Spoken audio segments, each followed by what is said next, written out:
अष्टम श्रेणी छात्र छात्री माने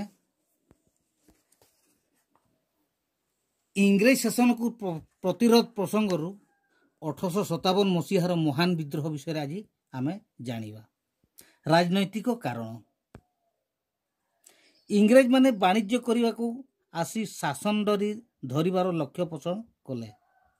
गोटिक परे गोटिए देशीय शासकों को जय करी साम्राज्य विस्तार करी चलिले। से माने गोटिए परे गोटिए से माने परास्त करी निज हाथ को आणले।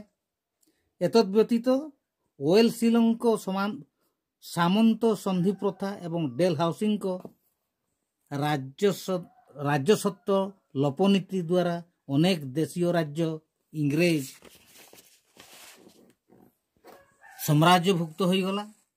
मोगल सम्राट बहादुर शाह को लाल किला कुतुब को पठाई दिगला। अयोध्या को इंग्रेज साम्राज्य रे मिसाई दिगला। पेशवा द्वितीय बाजीराव मृत्यु पर पोष्यपुत्र नाना साहेब उत्ता बंद कर दिया गला। यहाँ है आमर राजनैतिक कारण।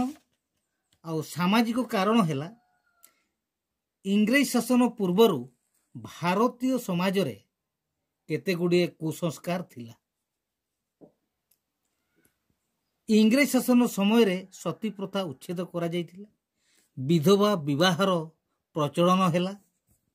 जो माने विधवा थिले से माने आउ थरे बाहा हेबा पई तांकर प्रचलन है। अन्य धर्म ग्रहण कले पैतृक संपत्ति वंचित हेबो नाही बोली आईन है।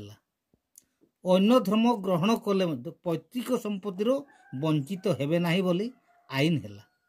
रेलगाड़ी चलाचल डाकतार व्यवस्था प्राचीन संस्कृति प्रति एक हस्तक्षेप बोली भारतीय मानक मनरे आशंका है। या फल भारतीय मानक मध्य इंग्रेज विरोधी मनोभाव सृष्टि है। आज एतिकी पढ़िबा पुणी आसंता काली पढ़िबा।